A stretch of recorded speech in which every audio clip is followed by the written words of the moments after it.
नमस्ते मातृभूमि, नमस्ते वसुंधरा। जैसा कि आप सबको पता है कि अभी हमारी चैनल पे शनि के बारे में श्रृंखला चल रही है। आज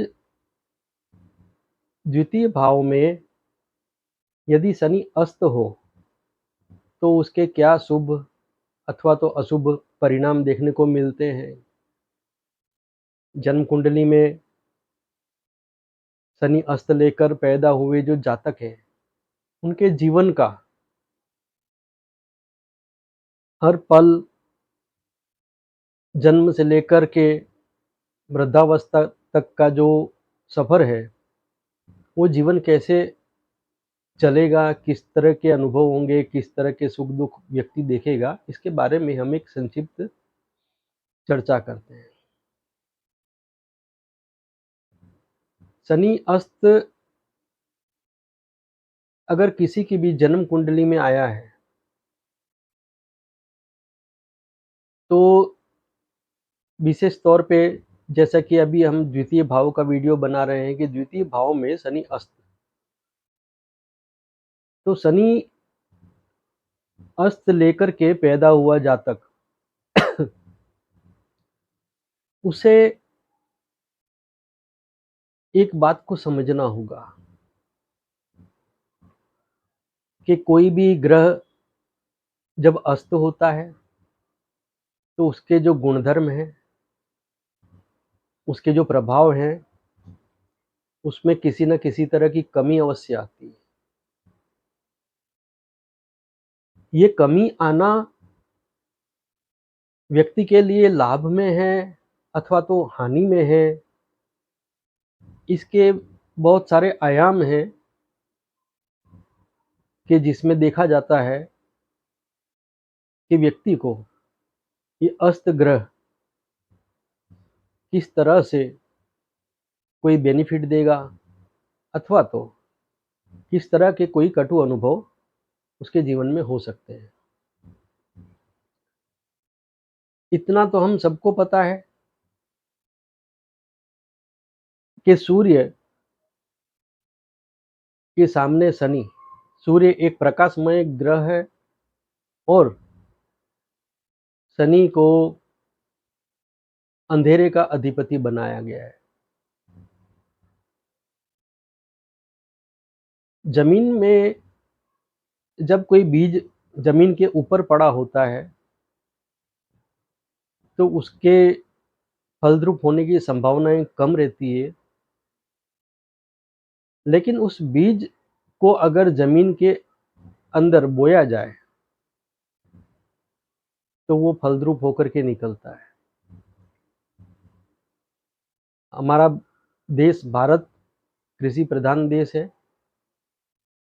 किस तरह से बीजों की बुआई होती है हम सभी जानते हैं। हल चलाया जाता है, हल की जगह आजकल ट्रैक्टर ने लिए, ट्रैक्टर चलाए जाते हैं, खेत जोता जाता है और उसके अंदर बीज डाला जाता है। बीज डालने के बाद में फिर मिट्टी को ऊपर से घुमाया जाता है ताकि बीज जो है वो मिट्टी के अंदर दब जाए। शनि जमीन की सतह के अंदर काम करता है। रत्न, केमिकल, खनिज पदार्थ, ये सब शनि के कारकत्व में है, अधिकार क्षेत्र में है।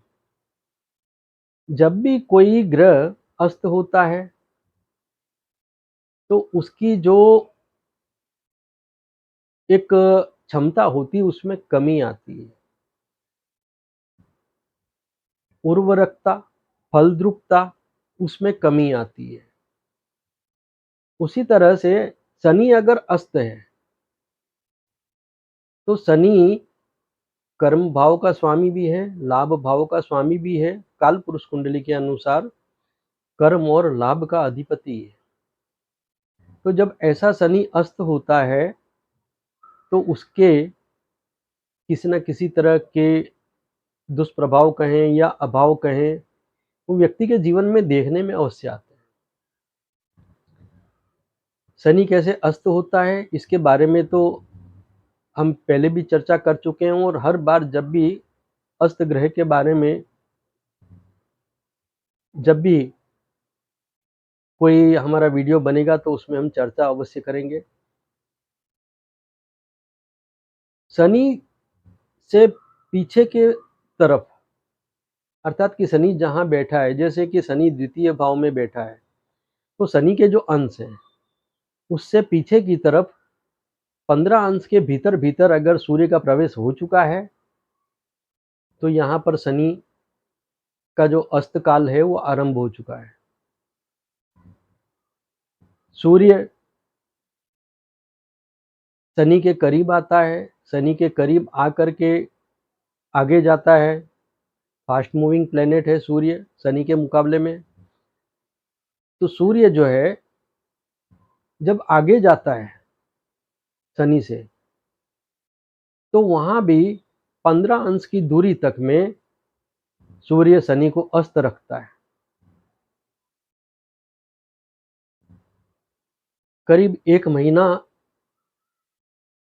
शनि अस्त रहता है, क्योंकि 15 अंश पीछे से और फिर शनि के ऊपर से गुजरने के बाद में 15 अंश और आगे तक में सूर्य रहता है, तो शनि अस्त रहता है। आप सभी को पता है कि एक दिन में 1 अंश चलता है सूर्य।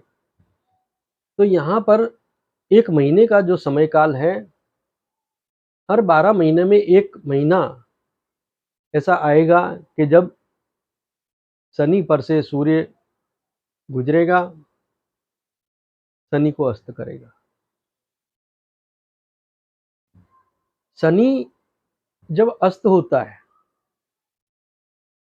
तो उसके क्या शुभ और अशुभ प्रभाव होते हैं, इससे पहले मैं आपको एक संक्षिप्त जानकारी दे देता हूं कि सूर्य एक शासक है।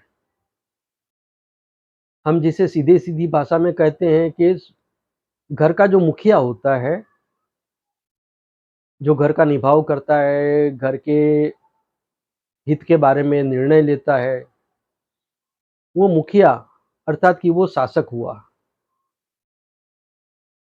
और शनि जो है वो एक नियमावली है, सिद्धांत है। व्यक्तियों के द्वारा, समाज के द्वारा, प्रकृति के द्वारा भी जो नियम बनाए गए हैं उनका अनुसरण करवाने वाला, उन नियमों की सुरक्षा करने वाला जो ग्रह है वो शनि है। शनि सिद्धांत है। शनि एक नियमावली है, एक इंस्ट्रक्शन लिस्ट है। तो यहाँ पर जो मुख्य हलचल जिसे हम कहते हैं वो तब होती है कि जब किसी भी परिवार में, किसी भी देश में जो सिद्धांत हैं, जो नियम हैं, वो नियम रूढ़िवादी तो होते ही हैं, क्योंकि जो नियम बने हुए हैं सालों सालों तक वो नियम काम करते हैं। समय परिवर्तनशील है, नियमों में कभी कुछ चेंजेस करने पड़ते हैं, पुराने नियम निकाल करके नए नियम भी लाने पड़ते हैं। तो ऐसी परिस्थिति में शनि तत्पर है कि अगर कोई कुरीति है तो उसे निकाला जाए, उसके बाद उसकी जगह पर कोई नया नियम जिसके अंदर कुरीति ना हो, स्वस्थ हो, सबके लिए सुखकारी हो, ऐसा नियम जोड़ दिया जाए। सूर्य शासक है, शनि सिद्धांत है। हम ये भी कह सकते हैं कि शनि संविधान है। तो जो शासक अगर प्रशासन करने में, राज करने में, या हम कहेंगे कि मैनेजमेंट करने में, प्रबंधन करने में परेशानी अनुभव कर रहा है, किसी तरह की कोई तकलीफ महसूस कर रहा है, तो फिर वो शनि अर्थात कि सिद्धांत के अंदर कुछ न कुछ परिवर्तन करने की कोशिश अवश्य करता है। उसी तरह से कई बार ऐसा भी होता है कि सिद्धांत, नियमावली सब अपनी जगह पर बराबर हैं, लेकिन कोई शासक ऐसा आ गया कि जो अपने विचार थोपना चाहता है, किसी तरह की कोई गलत बात मनवाना चाहता है, अथवा तो हम ये कहेंगे कि वो अपनी मनमानी करना चाहता है। तो ऐसी परिस्थिति में वहाँ पर कुछ किसी न किसी प्रकार का हलचल, किसी न किसी प्रकार का भूचाल अवश्य आएगा। तो 2 तरह से परेशानियाँ इंसान के जीवन में आती है, समाज के जीवन में आती है, देश के जीवन काल में आती है। वो ये आती है कि कभी-कभी तो कोई नियम ऐसे होते हैं कि जो प्रजा या घर परिवार के लोग ऐसे पकड़ कर के बैठे हैं कि नहीं, हम तो ये नहीं बदलेंगे, हम तो ऐसा नहीं करेंगे, हमें ऐसा नहीं होने देंगे। और वाक़ई में शासक चाहता है कि अगर प्रगति करनी है, समय के साथ आगे चलना है, तो इन परिवर्तनों को करना होगा।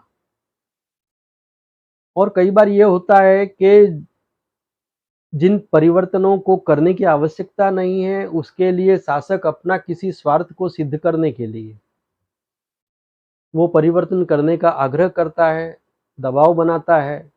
तो ऐसी सूरत में ये जो कुछ भी परेशानियाँ पैदा होती है, सांस्कृतिक परंपराओं में जो खींचातानी होती है, तो ये सब किसी न किसी प्रकार से एक दूसरे के लिए सिरदर्द अवश्य बनता है। लेकिन जहाँ पर एक अच्छी अंडरस्टैंडिंग होती है, तो वहाँ पर इन सब परेशानियों का सामना लंबे समय तक नहीं करना पड़ता है। ऐसी परेशानियाँ आती है, लेकिन लंबे समय तक ऐसी परेशानियों का सामना नहीं करना पड़ता है।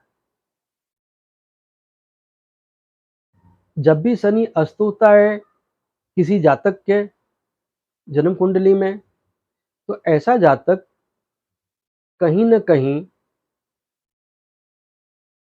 स्वयं नीति नियमों से बंधा हुआ नहीं होगा, अथवा तो परिपक्व नहीं हुआ होगा, तो उसको ज़्यादा परेशानी भोगनी पड़ेगी। और कई बार ऐसा होता है कि जातक परिपक्व है, जातक सुलझा हुआ है, नीति नियमों का अच्छा जानकार है, समझदार है, लेकिन उसका परिवार जो है वो इतना समझदार नहीं है। तो ऐसी परिस्थितियों में समस्या ये आएगी कि वो जो कुछ भी अच्छा करना चाहता है, उसका परिवार जो है उसमें विरोध पैदा करता है, और इसलिए जातक के लिए एक तरह का ये सिरदर्द बन जाता है। सेकंड हाउस में शनि जब अस्त होता है, तो ऐसे जातकों के जीवन में 2 तरह की समस्याएँ आती हैं। एक ये आती है कि उसकी अपनी भूलों के कारण वो परिवार के साथ बराबर तालमेल नहीं बिठा सकता है, सामंजस्य नहीं बिठा सकता है। और दूसरी तरह की तकलीफ़ ये आती है कि उसका परिवार जो है वो इतना सुलझा हुआ नहीं है, नासमझ है, इतना परिपक्व नहीं है, या तो हम ये कहेंगे कि इलिटरेट है। तो इस तरह की जो पोज़ीशन होती है, ऐसे में जो मुखिया है उसको भी समस्या होती है, और परिवार वाले भी ये सोचते हैं कि कहीं न कहीं ये व्यक्ति हमको दबाने की कोशिश कर रहा है, हमको परेशान कर रहा है। कई बार ये भी हमने देखा है कि परिवार के लोग डिसिप्लिन में रहने को तैयार नहीं होते हैं, और परिवार का जो मुखिया है वो सभी परिवारजनों को डिसिप्लिन्ड करना चाहता है, उनको व्यवस्थित जीवन शैली को अपनाने का आग्रह करता है, तो इसकी वजह से संघर्ष होता है, घर्षण होता है। तो अस्त शनि की ये कुछ समस्याएँ देखने में आती है सेकंड हाउस में जब शनि होता है तब। जब सेकंड हाउस में शनि अस्त है, तो जन्म कुंडली में शनि की राशियाँ भी कहीं न कहीं किसी न किसी घर में होंगी। जब शनि अस्त है और अगर किसी न किसी तरह से उसकी कोई जो परेशानियाँ हैं, वो अगर बढ़ रही है या बढ़ी हुई है, तो सीधी-सी बात है कि शनि वहाँ पर शुभ फल नहीं दे रहा है। शनि वहाँ शुभ फल अगर नहीं दे रहा है, तो इसका मतलब ये है कि शनि की जो राशियाँ हैं, वो भी जिन भावों में हैं, उन भावों से भी किसी न किसी प्रकार के कोई अच्छे शुभ फल मिलने की संभावनाएँ नहीं रहती है।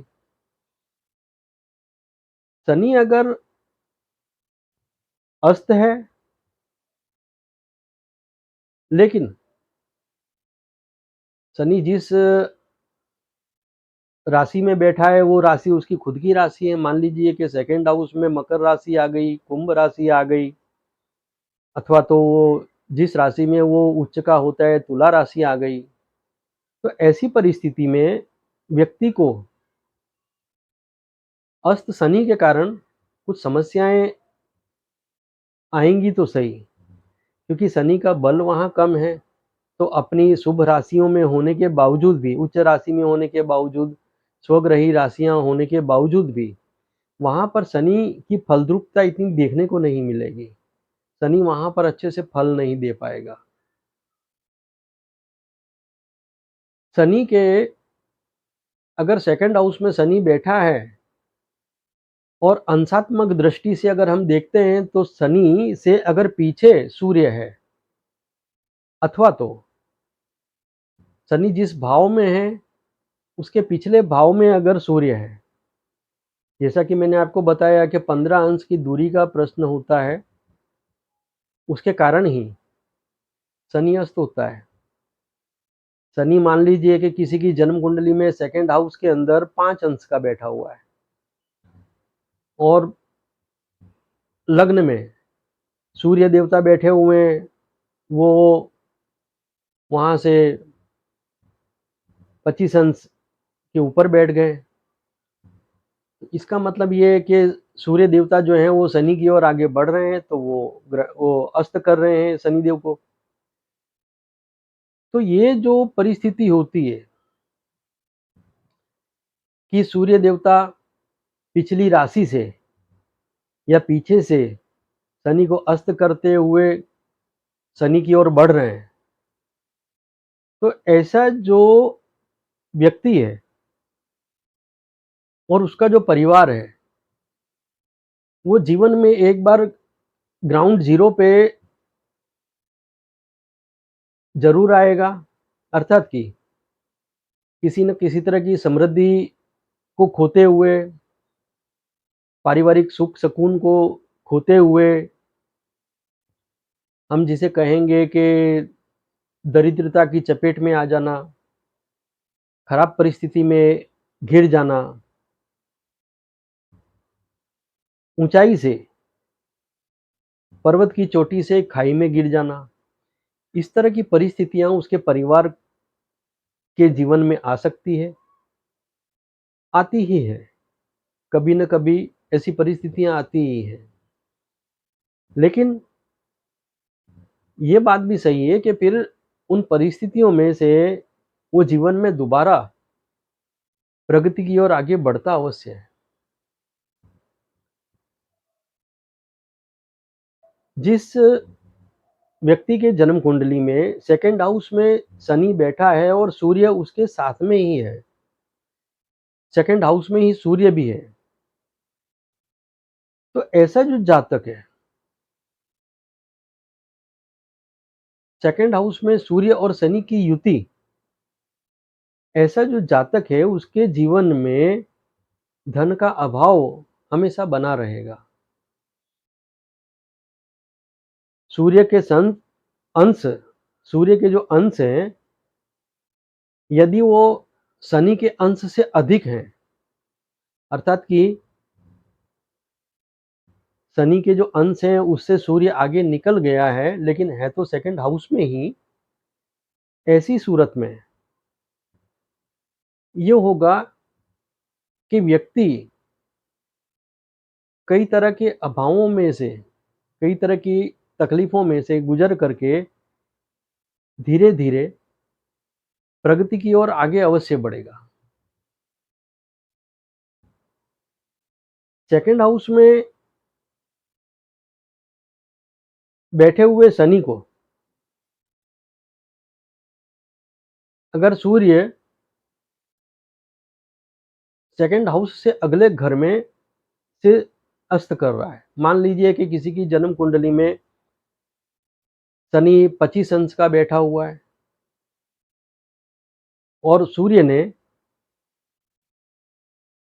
राशि तो परिवर्तन कर लिए। मान लीजिए कि जैसे किसी भी जातक के जन्म कुंडली में सेकंड हाउस में शनि बैठा है 25 अंश का और सूर्य थर्ड हाउस में जाकर के बैठा है 5 अंश का, तो ऐसी सूरत में ये होगा कि अगले भाव से पीछे के 15 अंश के फासले के अंदर शनि के होने के कारण वो शनि को अस्त अवश्य करेगा।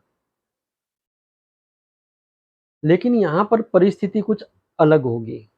यहाँ परिस्थिति इस तरह से अलग होगी कि जो धन है, तेजस्विता है,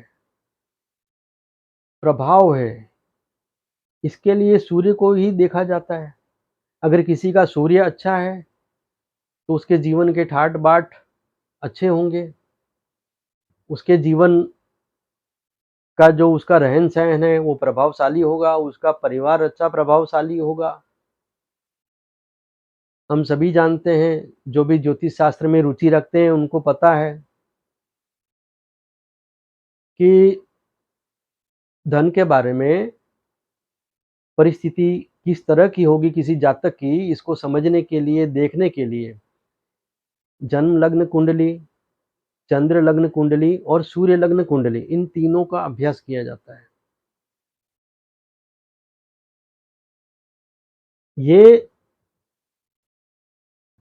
जो अभ्यास किया जाता है इसमें एक सुदर्शन चक्र नाम की पद्धति भी होती है। जो भी ज्योतिष शास्त्र को पढ़ते हैं, देखते हैं, समझते हैं, उनको तो ये सब पता ही है। तो सूर्य जो है वो थर्ड हाउस में किसी भी राशि में हो तो वहाँ कहते हैं सूर्य बहुत अच्छा फल देता है और ये देखने में भी आया है। सूर्य अगर थर्ड हाउस में है तो उसके शुभ फल अवश्य मिलेंगे। सूर्य अगर थर्ड हाउस में है और वहाँ से शनि को वो अस्त कर रहा है सेकंड हाउस में, तो इसका मतलब ये ज़रूर है कि जिस जातक का ऐसी परिस्थिति में जन्म हुआ है, उस जातक का जो परिवार है, वो काफ़ी जाहो-जलाली देखने के बाद किसी गिरावट के कारण अपने न्यूनतम स्तर पर खड़ा है। अर्थात कि जिस समय ऐसे जातक का जन्म हुआ है कि जिसके सेकंड हाउस में शनि बैठा हुआ है और थर्ड हाउस में सूर्य है, ऐसा जो जातक है उसका जो परिवार है वो न्यूट्रल पोजीशन में है। अर्थात कि उसके पास में अभी कोई आर्थिक सक्षमता बहुत अच्छी नहीं है, उसकी पारिवारिक हालत बहुत ज़्यादा सुदृढ़ नहीं है। लेकिन इस जातक का जो जन्म इस परिवार में हुआ है कि जिसकी जन्म कुंडली में शनि अस्त है धन स्थान में और सूर्य थर्ड हाउस में बैठा हुआ है, तो ऐसा जो जातक है वो और उसका जो परिवार है वो सभी लोग आने वाले समय में प्रगति अवश्य करेंगे, जीवन में आगे बढ़ेंगे और जो कुछ भी समृद्धि पिछले समय में उसके परिवार ने, उसके पुरखों ने देखी है, उसको फिर से वो अवश्य पाएँगे। यहाँ पर एक बात लेकिन तय है कि शनि के आगे सूर्य है और सूर्य के पीछे के घर में शनि। ऐसे जातक और उस जातक के जो परिवार है, उन सबको प्रगति करने के लिए, सफलता प्राप्त करने के लिए ग्राउंड ज़ीरो से आरंभ करना होगा और तन तोड़ करके मेहनत करनी होगी, मन को मार करके मेहनत करनी होगी, तब जा करके फिर से वो एक अच्छी पोजीशन में आ जाएँगे। सेकंड हाउस में शनि अगर अस्त है, मान लीजिए कि सेकंड हाउस में शनि और सूर्य दोनों साथ में हैं, लेकिन इस कंडीशन में अगर ये हो कि शनि और सूर्य दोनों उस जन्म लग्न कुंडली का जो भी लग्न है, उसके लिए ये दोनों योग कारक हों। जैसे कि मैं आपको बताता हूँ कि जैसे एक उदाहरण देता हूँ कि जैसे मेष लग्न हो गया। अब मेष लग्न कुंडली में अगर किसी के सेकंड हाउस में शनि और सूर्य दोनों साथ में आ गए हैं, अर्थात कि वृषभ राशि में, तो यहाँ पर अगर शनि अस्त भी है तो भी वो कर्म और लाभ भाव का स्वामी हो गया। लाभ भाव के स्वामी का धन में आना, कर्म भाव के स्वामी का धन में आना, और मेष लग्न के लिए सूर्य पंचमे से पंचम भाव के स्वामी का धन में आना, दोनों विरोधाभासी प्रकृति वाले ग्रह हैं, लेकिन एक पंचमेश है और एक दशमेश और लाभेश है। तो यहाँ पर केंद्र त्रिकोण का एक संबंध हो गया। तो केंद्र और त्रिकोण का जो संबंध हो रहा है, तो यहाँ ये होगा कि सूर्य और शनि की जो युति है यहाँ पर शुभ फल देगी। ऐसे जातक को उच्च प्रकार की विद्या प्राप्त होगी, ऐसे जातक को उच्च पद की प्राप्ति होगी। मान लीजिए अगर वो बिजनेस कर रहा है, स्वतंत्र व्यवसाय कर रहा है, तो उसका स्वतंत्र व्यवसाय भी एक नामचीन लोकप्रिय ब्रांड जैसे होती है, इस तरह का कुछ ना कुछ अवश्य बनेगा। यहाँ लेकिन शनि के अस्त होने के कारण, और शनि और सूर्य दोनों विपरीत गुणधर्म वाले ग्रह हैं, तो इनका कुछ साइड इफेक्ट भी अवश्य आएगा। ऐसे जातक के जीवन में पैसे का जो भी प्रबंधन होगा, जो फाइनेंशियल मैनेजमेंट वगैरह जो भी है, उसको बहुत ध्यान से जातक को देखना होगा। सूर्य एक प्रभावी ग्रह है। शो ऑफ करना, दिखावा करना, ये सब बातें भी सूर्य की लाक्षणिकता है। तो यहाँ व्यक्ति को धन संचय, परिवार के जो व्यक्ति हैं उसके उनके बारे में बहुत एहतियात बरतनी होगी। इंसान को जो धन मिलेगा, इंसान को मान लीजिए कोई नौकरी कर रहा है तो उसको जो पद मिलेगा, या तो व्यापार में उसको जो भी रोजगार व्यवसाय मिलेगा, सूर्य शनि सेकंड हाउस में होने के कारण अगर केंद्र और त्रिकोण के जैसे मैंने बताया कि स्वामी हो गए, तो ऐसी परिस्थिति में भी व्यक्ति को मनपसंद कार्य से धन कमाने को नहीं मिलेगा। अगर वो नौकरी कर रहा है तो उसको मनपसंद विभाग नहीं मिलेगा। व्यापार कर रहा है तो उसका पसंदीदा जो व्यापार है वो नहीं कर पाएगा। उसको किसी न किसी तरह के विपरीत प्रकार के कार्य को, जो कि उसके मन के विपरीत जो कार्य है, उसको करने के लिए उसको मजबूर होना पड़ेगा। सेकंड हाउस में अगर अस्त शनि है, तो ज़्यादातर ये देखा गया है कि धन के मामले में, परिवार के मामले में, रोजगार के मामले में, जीवन में और परिवार में सुख शांति के मामले में स्थायित्व नहीं होता है, अर्थात कि स्टेबिलिटी नहीं होती है। एक दिन अच्छा, एक दिन मध्यम, एक दिन बुरा, 10 साल अच्छे, 10 साल बुरे।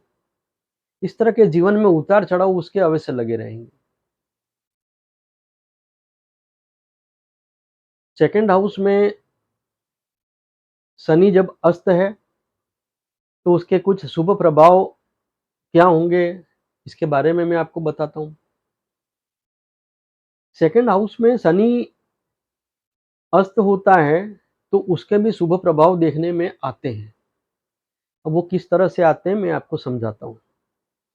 मान लीजिए कि सेकंड हाउस में शनि अस्त है और शनि वहाँ पर शत्रु राशि में है, जिस नक्षत्र में है वो शत्रु नक्षत्र में है। तो ऐसी सूरत में ये होगा कि उसके जो अशुभ फल मिलने वाले हैं, तो शनि के अस्त होने के कारण उन अशुभ अशुभ जो फलों में कमी आएगी। अर्थात कि उसका जो मार्कत्व है वहाँ पर, वो कम होगा।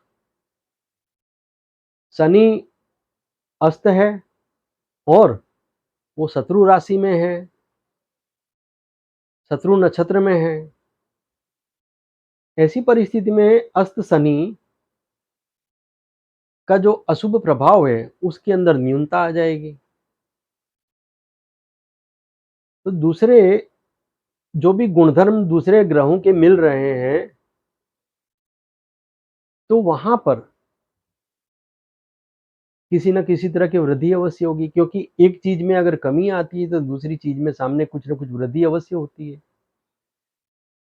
फिर मान लीजिए कि शनि अस्त है, तो उसकी जो भी राशियाँ जिस-जिस भाव में आ रही हैं, उसमें से अगर कोई राशि जैसे छठे भाव में आ गई, 8वें भाव में आ गई या तो 12वें भाव में आ गई,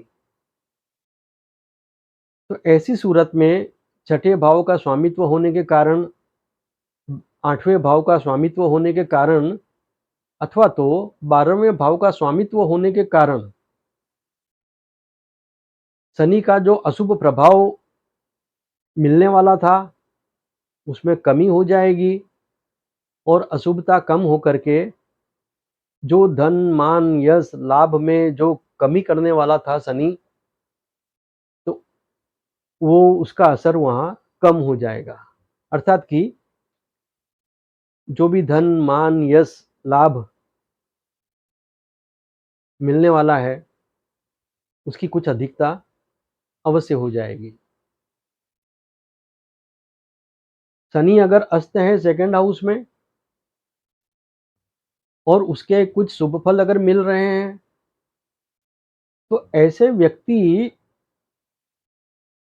किसी भी प्रकार के एक्शन में, अर्थात कि किसी भी प्रकार की परिस्थिति में, जो भी विपरीत परिस्थिति उसके सामने अगर आ गई है, या मान लीजिए कोई व्यक्ति उसके सामने खड़ा होकर के कुछ अनाप-शनाप बके जा रहा है, तो ऐसा जातक क्या करता है कि उस समय वो तुरंत जवाब नहीं देगा, वो एक्शन पे तुरंत रिएक्शन नहीं देगा, डिले करेगा और डिले करने के बाद में फिर वो सोच समझ करके, नाप-तोल करके फिर उसका जवाब देगा, एक्शन लेगा, अर्थात कि रिएक्ट करेगा। तो यहाँ पर अस्त शनि का ये भी एक लाभ देखने को मिलता है। ऐसे जो जातक होते हैं वो किसी भी कार्य को करने के लिए थोड़ा-सा लंबा समय लेते हैं सोचने में, एक्टिव होने में। ऐसे जातक जिनके भी शनि अस्त है सेकंड हाउस में, ऐसे जातक अच्छे फाइनेंशियल एडवाइज़र बनते हैं। उनके अंदर एक इनबिल्ट फाइनेंशियल मैनेजमेंट स्किल होता है। वो एक अच्छे इन्वेस्टर होते हैं और वो ज़ीरो से हीरो बनने की ओर आगे बढ़ते हैं। अब सेकंड हाउस में अगर शनि अस्त है, तो उसके अशुभ फल क्या होंगे, अशुभ प्रभाव क्या होंगे, इसको देखते हैं। जिसके भी सेकंड हाउस में शनि अस्त है, घर, परिवार, रोजगार की अच्छी परिस्थिति चल रही है, घर में किसी प्रकार का अगर कोई शुभ प्रसंग चल रहा है, तो वो अकारण, बिना किसी कारण के किसी न किसी तरह की निराशा पैदा करेगा, किसी न किसी तरह की विघ्न डालेगा, और वो उसके अंदर किसी भी प्रकार की कोई योग्यता ना होने के बावजूद भी अकर्मी भी होगा, आलसी भी होगा, और उसके बावजूद भी वो आशा करेगा कि लोग मुझे इम्पोर्टेंस दें, लोग मुझे ज़िम्मेदारी दें, लोग मुझे मान-सम्मान दें। जब उसको कोई काम सौंपा जाएगा तो उसमें वो लापरवाही करेगा, हाँ, कर लेंगे, हाँ, देख लेंगे, करते हैं, क्या जल्दी है, और टाइम आउट हो जाएगा, काम उसका हो नहीं पाएगा। तो ये शनि के अस्त होने के अशुभ परिणाम भी देखने को मिलते हैं। ऐसा जातक धन कमाने के बारे में, परिवार चलाने के बारे में भी बहुत केयरलेस होगा, और वो ज़्यादातर किसी न किसी प्रकार के आधार ढूँढेगा। दूसरों पे निर्भर रहना, अपने परिवार के सदस्यों पर निर्भर रहना, मेहनत करके कमाने की बजाय काम चलाऊ तरीके से अपना काम निकालने की कोशिश करना, यहाँ तक कि झूठ, चीटिंग, साजिश, फांदेबाजी, ये सब प्रकार के कार्य करना। कहीं नौकरी अगर कर रहा है तो वहाँ ज़्यादा टिकना नहीं है, जो मुँह में आए बोल देना। और ऐसे जातक का जो बोलने का टाइमिंग है, वो टाइमिंग ही बहुत विचित्र होगा। ऐसा जातक जिस समय धीरे बोलना चाहिए, वहाँ ज़ोर से चिल्ला करके बोल देगा। जिस समय थोड़ा-सा ऊँची आवाज़ में बात करनी चाहिए, तो वहाँ पर मिमियाने लगेगा।